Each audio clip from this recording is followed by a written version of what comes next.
तो फ्रेंड्स ये हमारा नेटवर्क लेयर का वीडियो पार्ट 2 है। तो नेटवर्क लेयर के बारे में समझने के लिए पहले आपको नेटवर्क लेयर का पार्ट 1 समझना होगा। राउटर क्या है, प्लस यहाँ पर नेटवर्क लेयर क्या है, नेटवर्क क्या है यहाँ पर। तो जितना भी आपके नेटवर्क के अंदर, आपके सिस्टम के अंदर आप हमारा 2 कंप्यूटर हो या फिर 2 मोबाइल हो, इन दोनों के बीच में जो कनेक्शन होता है, जो नेटवर्क बनता है, तो उस नेटवर्क के अंदर किस समान नेटवर्क लेयर काम होता है। तो यहाँ पर application layer, presentation layer, session layer, transport layer के बाद हमारा नेटवर्क लेयर आता है यहाँ पर। तो इन नेटवर्क लेयर के बीच में किस किस तरह की यहाँ पर अलग अलग कम्युनिकेशन होती है, यहाँ पर किस समय डेटा का ट्रांसफर होता है। तो यहाँ पर जो ट्रांसफर डेटा होता है कम्प्लीटली किस तरह से उस फाइल को उसी जगह पर जानी चाहिए जहाँ पर वो डिवाइसेस है। तो इनका काम ये नेटवर्क लेयर काम करता है यहाँ पर। तो पार्ट 1 को देखने के बाद ये वीडियो पार्ट 2 देखोगे तो आपको पता चलेगा। तो वीडियो को वहीं से कंटिन्यू करोगे जहाँ करेंगे कि हम यहाँ जहाँ से हमारा वीडियो जो खत्म किया था। तो ये वीडियो पार्ट 2 के अंदर करते हैं किस तरह से नेटवर्क लेयर काम करता है। तो चलिए हम स्टार्ट करते हैं। तो मेरी वीडियो को लाइक कीजिए, सब्सक्राइब कीजिए मेरे चैनल को। नई वीडियो की जानकारी के लिए बेल आइकॉन पर क्लिक कीजिए। तो चलिए हम स्टार्ट करते हैं किस तरह से नेटवर्क लेयर काम करता है। इस वीडियो के अंदर आपको एनिमेशन के साथ साथ कुछ और जानकारी एडवांस दूंगा। तो चलिए हम स्टार्ट करते हैं।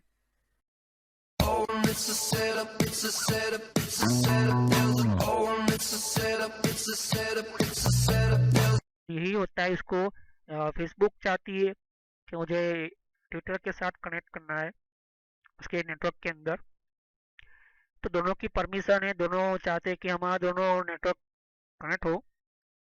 तो वो डेटा फेसबुक का ट्विटर के साथ कनेक्ट हो इसलिए, और ट्विटर का फेसबुक के साथ कनेक्ट हो इसलिए वो अपना राउटर सेटअप करेंगे और अपना नेटवर्क और साथ ही साथ अपने रूल्स भी सेटअप करेंगे।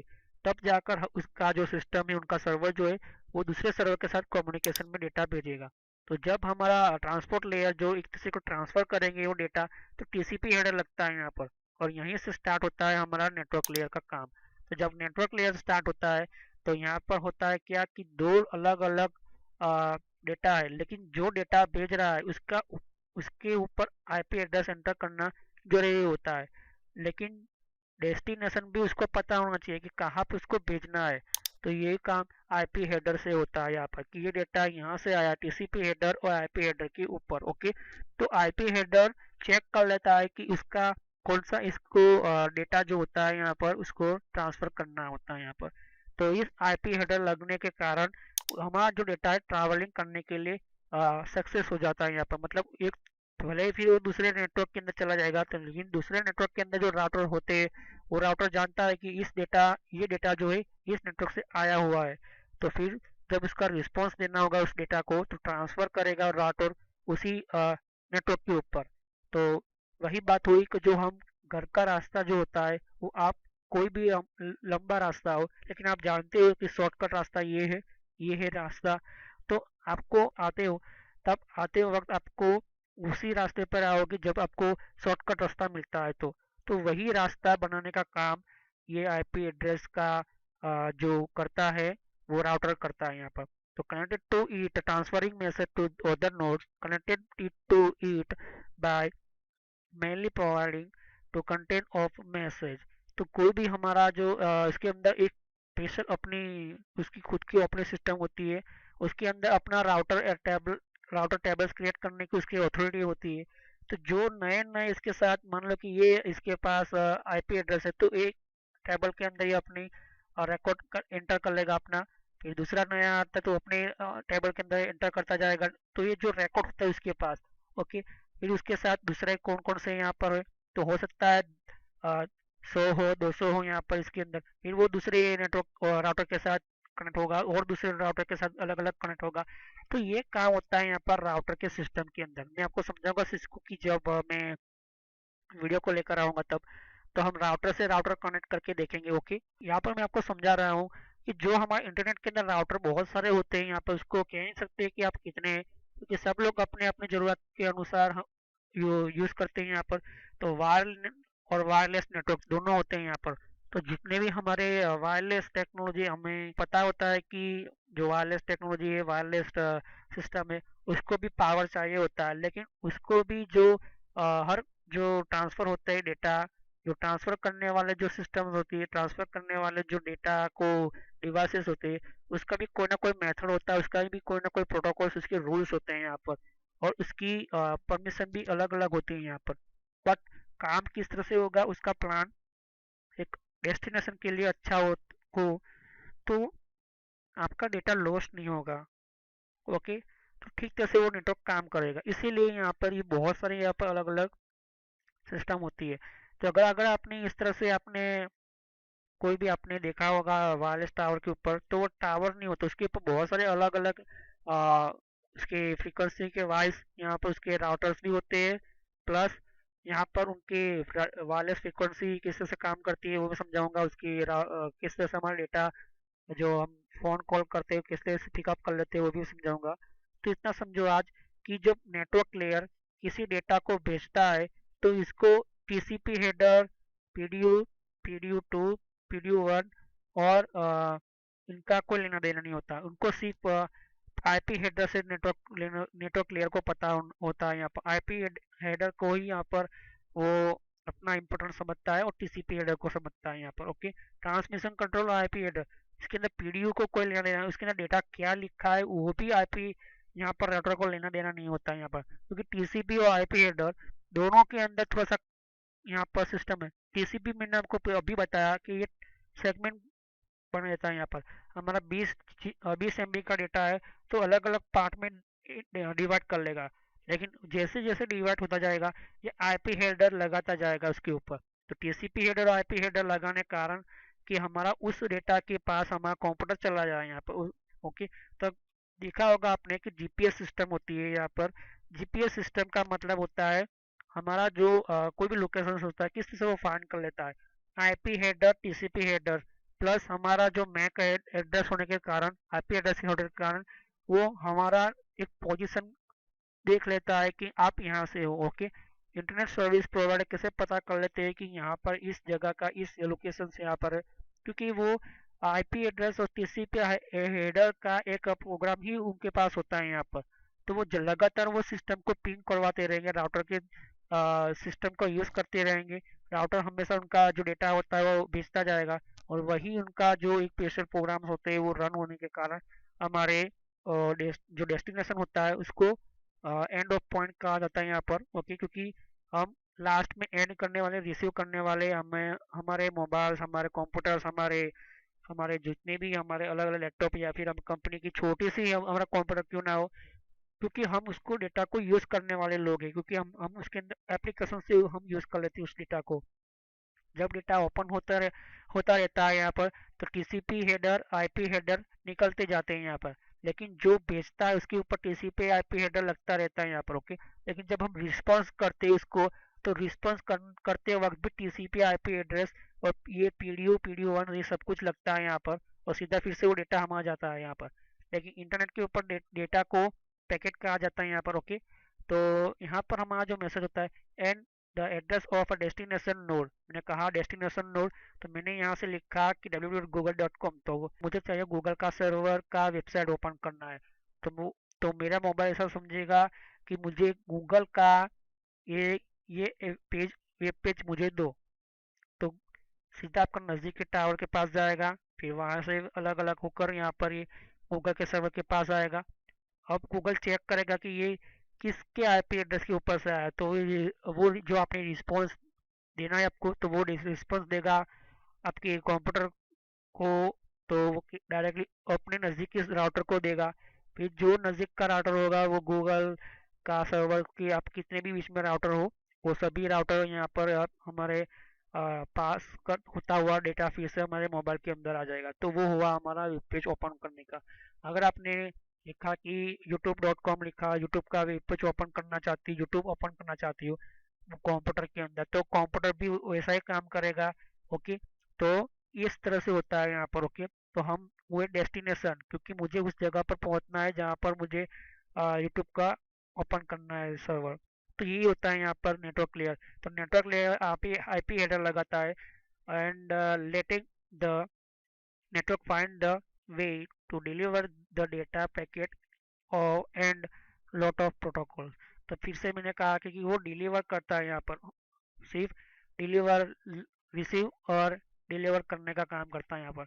मतलब डेटा के जितने भी पैकेट होंगे उसको सिर्फ डेटा के अंदर क्या है वो उसको लेना देना नहीं होता, और डेटा कहाँ से आया है और कौन सी आईपी एड्रेस है वही वो ध्यान ध्यान में रखता है, आईपी एड्रेस को ध्यान में रखता है। इसके लिए ये सिस्टम बनाता है। यहाँ पर राउटिंग नेटवर्क होता है। यहाँ पर राउटिंग नेटवर्क इसके लिए कहा जाता है क्योंकि अलग अलग राउटर के अंदर राउटिंग सिस्टम अलग अलग होती है, बट काम एक ही होता है कि राउट हमारे जो डेटा के पैकेज जो होते हैं, हमारे डेटा के पैकेज जो होते हैं वो करंट नेटवर्क के अंदर भेजना।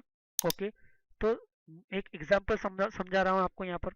मान लो कि ये मेरा ऑफिस 1 है, ये ऑफिस 2 है, ऑफिस 4, ऑफिस 5, लेकिन सभी ऑफिस के अंदर ये 182.168.125.121 इस तरह का आईपी एड्रेस है यहाँ पर। ओके, ये आईपी वर्जन 4 है यहाँ पर, लेकिन 182 के अंदर ही सभी मेरे एम्प्लॉय वर्क कर रहे हैं यहाँ पर। तो ये इंट्रानेट हुआ। इंट्रानेट उसे कहते हैं कि जहाँ पर इंटरनेट का यूज़ ना हो।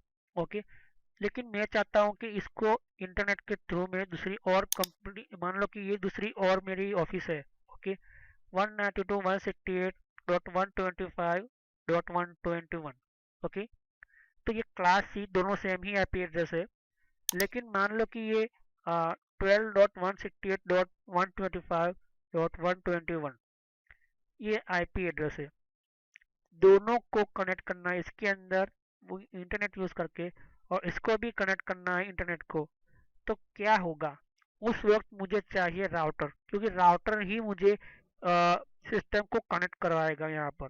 क्योंकि ये राउटर के अंदर राउटर टेबल्स होता है, प्लस उसके अंदर अपनी खुद की ऑपरेटिंग सिस्टम होती है, और ये हमेशा नेटवर्क के अंदर जो पैकेट होता है उसको राउटिंग करने की उसके अंदर अथॉरिटी होती है, उसके अंदर परमिशन होती है, प्लस उसके अंदर यही उसकी ऑपरेटिंग सिस्टम का काम होता है यहाँ पर अलग अलग नेटवर्क को कनेक्शन में लाना। तो एक और यहाँ पर ऑफिस में यहाँ पर है तो 10.68.125.1.101। ओके, तो यहाँ पर बहुत सारे इंटरनेट के ऊपर राउटर होंगे, तो मुझे खुद का अपना एक राउटर मैंने लिया होगा, तो मैं क्या कर सकता हूँ, इनको अपने सिस्टम के थ्रू कनेक्ट करके ये इंटरनेट को भी मैं यूज़ कर सकता हूँ यहाँ पर इस तरह से। ओके, तो सभी लोग आपस में कनेक्ट हो जाएंगे, और इसको इसके साथ डेटा भेजना है, ईमेल भेजना है, कोई प्रोग्राम सेंड करना है, कोई पीपीटी सेंड करनी है, कोई मेल सेंड करना है, कोई सर्वर क्रिएट मैंने यहाँ पर इस ऑफिस के अंदर किया है यहाँ पर, और यहाँ पर क्रिएट किया है। तो इन दोनों को सर्वर का इस्तेमाल करना है मेरे कंप्यूटर के कोई भी एम्प्लॉय को, यहाँ पर हमारे कोई भी मार्केटिंग कोई भी डिपार्टमेंट को, तो मैं क्या कर सकता हूँ, यूज़ करवा सकता हूँ अपने कंप्यूटर की हमारे सिस्टम को। ओके, सर्वर को। तो यहीं से ही यहाँ पर हमारा सिस्टम होता है यहाँ पर। तो यूट्यूब हो, गूगल हो, फेसबुक हो, कोई भी हो, वो उनका नेटवर्क का कोई ना कोई ऑफिस होता ही है यहाँ पर, कोई ना कोई उस नेटवर्क के ऑफिस के अंदर उनका सर्वर होता ही है। प्लस वो किसी ना किसी इंटरनेट का यूज़ करते ही, इंटरनेट सर्विस प्रोवाइडर का इंटरनेट यूज़ करते ही है, और उनका स्पेशल एक खुद का राउटर की सिस्टम होती है, यहाँ पर राउटिंग की सिस्टम होती है। तो गूगल हो, फेसबुक हो, कोई भी कंपनी हो, बहुत सारी कंपनी होती है जो आईएसपी के थ्रू यहाँ पर अपना कम्युनिकेशन करवाती है। तो यही होता है इंटरनेट के अंदर हमारा टीसीपी नेटवर्क का काम होता है यहाँ पर। ओके, तो यहाँ पर आईपी एड्रेस सभी डेटा के ऊपर लगने के कारण वो आईपी नेटवर्क लेयर के लिए जाना जाएगा यहाँ पर। तो यहाँ पर लिखा है कि if the message is too large to be transmit from one node to another node on the data link layer between those nodes, the network may implement message delivery by splitting the message on into several fragments at one node, sending the fragments independently, reassembling and fragments at another node। तो मैंने जैसे कहा कि जब हमारा कोई भी हमारा नेटवर्क होता है वो बहुत ही लॉन्ग डिस्टेंस पर काम करता है यहाँ पर, क्योंकि यहाँ से गूगल का सर्वर तक पहुँचने के लिए बहुत किलोमीटर, हजारों किलोमीटर का अंतर होता है। ओके, तो इनको भेजने के लिए डेटा लिंक लेयर की भी ज़रूरत पड़ती है। डेटा लिंक लेयर क्या होता है मैं समझाऊंगा आपको। तो इसके बाद ही नेटवर्क लेयर के बाद डेटा लिंक लेयर होता है यहाँ पर। तो ऐसे डायरेक्टली आईपी हेडर लगाकर आपको नेटवर्क के अंदर नहीं भेजता है। उसके बाद के लेयर के भी इसको क्रिएट करने के लिए डेटा लिंक लेयर इंपॉर्टेंट होता है यहाँ पर। ओके, इतना समझिए कि ये जो आईपी हेडर होता है वो राउटर ही फाइंड करता है यहाँ पर। ओके, तो यहाँ पर मैं आपको और अच्छी तरह से समझा देता हूँ कि अब the destination network address is routing table. Okay, तो जब डेस्टिनेशन नेटवर्क जहाँ पर कुछ डेटा को पहुँचना है वो उसका routing table one router to choose an exit interface. Okay, तो उसको उस एक राउटर जो होता है या फिर बहुत सारे राउटर होता है उनकी इंटरफेस के अंदर मतलब उस डेटा को पहुंचने के लिए बहुत सारे अलग अलग रास्ते होते हैं यहाँ पर। ओके, तो आपने देखा होगा कि छोटे छोटे रास्ते होते हैं वो एक बड़े रास्ते के साथ कनेक्ट होता है। ओके, उसी तरह से एक बड़ा रास्ता जो हाईवे है वो भी कितने रास्तों से गुजरता है यहाँ पर। तो उसी तरह से ये सिस्टम होती है यहाँ पर। ओके, तो जो the packet is send that interface to be frame made and send out on the local network. तो जब कोई लोकल नेटवर्क से कोई डेटा सेंड होता है तो वो कोई इंटरफेस जो वो फ्रेम के पास होते हैं यहाँ पर उसकी फ्रेम बनती है यहाँ पर। तो वो फ्रेम जो होता है वो किस तरह से बनती है वो हमारा डेटा लिंक लेयर ही क्रिएट कर लेता है यहाँ पर। तो डेटा लिंक लेयर जब फर्स्ट जब डेटा कोई सेंड करता है और राउटर नया नया लगा है तो पहले चेक कर लेता है राउटर कि इस आईपी एड्रेस ये डेटा का आईपी एड्रेस कौन सा है। तो जो नया आईपी एड्रेस के पास राउटर के अंदर होगा तो राउटर जो होता है वो अपने में यहाँ पर राउटिंग टेबल के अंदर वो अपना सिस्टम से क्या कर लेगा वो आईपी एड्रेस को एंटर कर लेगा। इसका रिकॉर्ड अपने सिस्टम के अंदर राउटिंग टेबल के अंदर एंटर कर लेगा। तो यहाँ पर ये जो सिस्टम होती है कभी भी कोई भी राउटर जो होता है वो हमारा जो data link layer frames create करता है तो पहले आईपी एड्रेस को आईपी हेडर के थ्रू ही यहाँ पर सेटअप होता है यहाँ पर। ओके, फिर यहाँ पर काम होता है यहाँ पर इसका जब राउटर जो कैन नॉट फाइंड करता है मतलब कोई पैकेट का डेस्टिनेशन फाइंड नहीं करता तो फिर से वो क्या करता है वो पैकेट को छोड़ देता है मतलब उस डेटा को छोड़ देता है मतलब आगे का कोई वो और दूसरे राउटर को भेज देता है यहाँ पर। ओके, तो वो यही इम्पोर्टेंट होता है।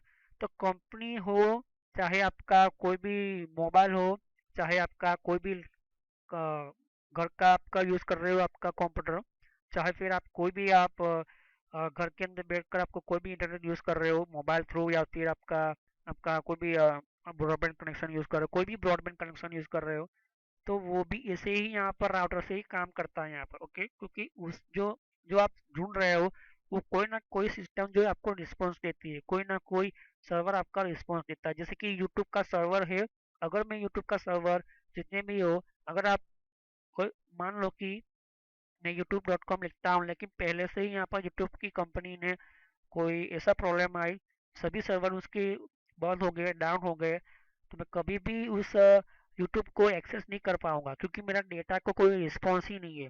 तो ऐसे में क्या होता है रिस्पॉन्स ही नहीं मिलेगा तो उस टाइम पर वो हमें कैसे पता चल जाता है कि रिस्पॉन्स नहीं मिलता है। राउटर हमें मैसेज भेज देता है इस तरह से ये एरर करके और राउटर जो होता है वो हमारे हमें सेंड किया हुआ पैकेज होता है वो छोड़ देता है ड्रॉप कर लेता है यहाँ पर एक तरह का डिलीट समझो आप। ओके, तो it may but does not need to report delivery error. Okay, वो आपको मैसेज तो भेज देगा लेकिन आप डिलीवरी की एरर जो होती है यहाँ पर उसकी रिपोर्ट आप नहीं कर सकते हो।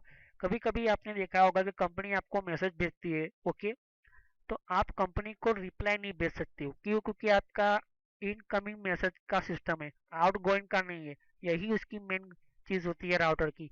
राउटर भी इसी तरह से काम करता है यहाँ पर। ओके, तो जब मैं डेटा पैकेट की बात करूँ कि these are use transport user data through the internetwork protocols used to support data traffic are called router protocols. Two example of router protocol तो डेटा के पैकेट जो होते हैं डेटा के सेंड करने के लिए डेटा को सेंड करने के साथ साथ उसके डेस्टिनेशन के सर्वर तक पहुंचाने के लिए जो राउटर और बहुत सारे अलग अलग नेटवर्क, इंटरनेट और सैटेलाइट वगैरह होती है, उनको जो डेटा भेजना होता है आगे और रिसीव करना होता है वहाँ से, तो इनके अंदर बहुत सारे सपोर्ट करने वाले जो ट्रैफिक के सिस्टम होते हैं, प्लस यहाँ पर उसके राउटर भी प्रोटोकॉल होते हैं यहाँ पर, जो राउट करवाते हैं डेटा को, ट्रांसफर करवाते हैं यहाँ पर। तो अलग अलग प्रोटोकॉल्स जो होते हैं वो अलग अलग सिस्टम के अंदर काम करते हैं, लेकिन वो सिस्टम काम करने के लिए राउटर की ज़रूरत पड़ती है। इंटरनेट के प्रोटोकॉल को स्टार्ट करने के लिए, उसको यूज़ करने के लिए राउटर की ज़रूरत पड़ती है, क्योंकि उसी के ऑपरेटिंग सिस्टम के अंदर ये प्रोटोकॉल्स होते हैं यहाँ पर। और अलग अलग प्रोटोकॉल में समझाऊंगा कौन कौन से कहाँ पर यूज़ होते हैं। तो two example of router protocols आपने देख सकते हो यहाँ पर, कि चाहे फिर आपका वायरलेस कोई यूज़ करते हो आप टावर, या तो फिर आप कोई भी ब्रॉडबैंड कनेक्शन, और वो ब्रॉडबैंड कनेक्शन का आप कोई भी कंपनी चला रहे हो, या फिर आप कोई कंपनी का यूज़ कर रहे हो यहाँ पर इंटरनेट, जो बहुत ही इम्पोर्टेंट और अलग अलग सिस्टम है, जिसकी रिलायंस कंपनी है। तो रिलायंस कंपनी बहुत सारे अलग अलग अलग यहाँ पर सिस्टम के साथ जुड़ी हुई होती है, लेकिन जुड़ने से पहले वो तय कर लेती है कि उनकी चार्जेस, उनके कुछ प्लान्स, उनके कुछ रिस्पॉन्सिबिलिटी, लिमिटेशन, बहुत कुछ होता है यहाँ पर। सभी नेटवर्क को आपस में कनेक्ट करने के लिए उसको कुछ सिक्योरिटीज वगैरह भी सेटअप करने होते हैं। इन सभी सिक्योरिटीज को सेटअप करने के लिए इम्पोर्टेंट होते हैं राउटर और प्रोटोकॉल्स। जो प्रोटोकॉल्स का मतलब होता है रूल्स, मतलब कोई भी हम कनेक्शन सेटअप करते हैं तो ऐसे ही जब हम वायर लगा देते तो ऐसा नहीं होता है, उसको बहुत ही ध्यान से हमें इम्प्लीमेंट करना पड़ता है। प्लस हमारा जो हमारा जो डेटा लिंक लेयर होता है, मतलब जो डेटा लिंक करेगा हमारे लेयर के साथ, तब ये जो नेटवर्क लेयर जो होता है वो किस तरह से हमारे डेटा को सेंड करेगा, इसको भी ध्यान में रखना पड़ता है। तो जब इंटरनेट सर्विस प्रोवाइडर किसी सिस्टम को, मतलब कोई कंपनी को देता है यहाँ पर कि आप भी इंटरनेट यूज़ कर सकते हो, आप भी इंटरनेट अपनी तरीके से बेच सकते हो, आप बांट सकते हो, लेकिन उसके लिए भी आपकी ऑथोराइज राउटर होने चाहिए, आईएसपी जो होता है वो। ओके, तो आप अपनी तरीके से भी कंपनी को क्या कर सकते हो, प्रोवाइड करते हो।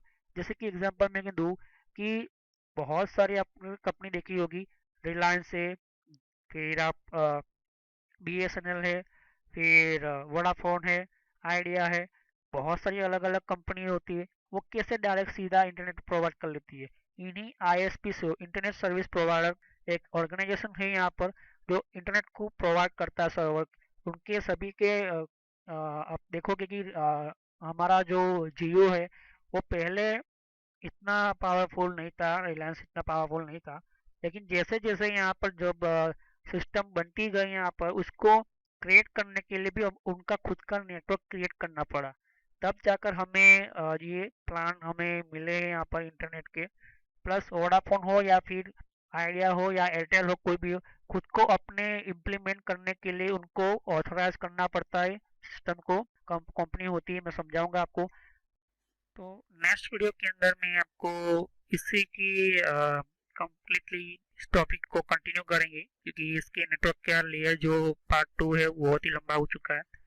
तो पार्ट 3 के अंदर हम समझेंगे कि किस तरह से ये जो अलग अलग यहाँ पर राउटर की इंफॉर्मेशन मैं आपको दे रहा हूँ, और भी उसकी जानकारी आपको मिले।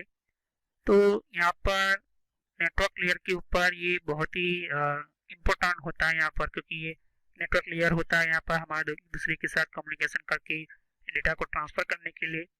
और डेटा ट्रांसफर तो हो रहा है, लेकिन कहाँ पर करना है, किस तरह से करना है, तो ये भी बहुत कुछ हमें नेटवर्क लेयर से ही हमें मिलती है हेल्प। तो चलिए हम नेक्स्ट वीडियो में मिलेंगे, इसकी वीडियो पार्ट 3 के अंदर। तो thank you watching my video. तो फ्रेंड्स, ये मेरे social commerce and entertainment channel है ये, और इस चैनल के अंदर आपको सब्सक्राइब कर क्लिक कीजिए, और यहाँ पर सब्सक्राइब पर क्लिक करने से आपका जीमेल आईडी के अंदर आपको एक नोटिफिकेशन मिलेगा जो भी मैं वीडियो अपलोड करता रहूँगा। और बेल आइकन पर क्लिक करने से आपको नोटिफिकेशन मिलेगा आपके अकाउंट के ऊपर, आपका जो यूट्यूब का जो सॉफ्टवेयर यूज़ कर रहे हो, जो भी आपका मोबाइल के अंदर आप यूट्यूब चला रहे हो, या तो फिर आपको ब्राउज़र वाइज आप यूट्यूब चला रहे हो, तो भी आपको नोटिफिकेशन मिलेगी। मैं तरह तरह की वीडियो यहाँ पर अपलोड करता रहता हूँ, कि हर एक टाइम के अंदर आपको बताता रहेगा कि कौन कौन से आपको वीडियो की नोटिफिकेशन मिले। यहाँ पर प्लेलिस्ट है, तो प्लेलिस्ट पर क्लिक करोगे तो यहाँ पर मेरी सारी प्लेलिस्ट आपको मिलेगी। ये कंट्रोल पैनल की सीरीज़ की प्ले लिस्ट है, तो मैं कहूँगा कि ये सारे पार्ट वाइज है, तो पहले पार्ट वाइज ही ये वीडियो देखे तब तभी आपको पता चलेगा। और यहाँ पर दूसरी प्ले लिस्ट है यहाँ पर विंडोज़ की, तो विंडोज़ 10 के अंदर कौन कौन सी सेटिंग्स है, तो ये भी प्ले लिस्ट है। तो सब्सक्राइब पर क्लिक करने से और बेल आइकन पर क्लिक करने से आपको ज़्यादातर नोटिफिकेशन मिलेगी। तो thanks for watching my video.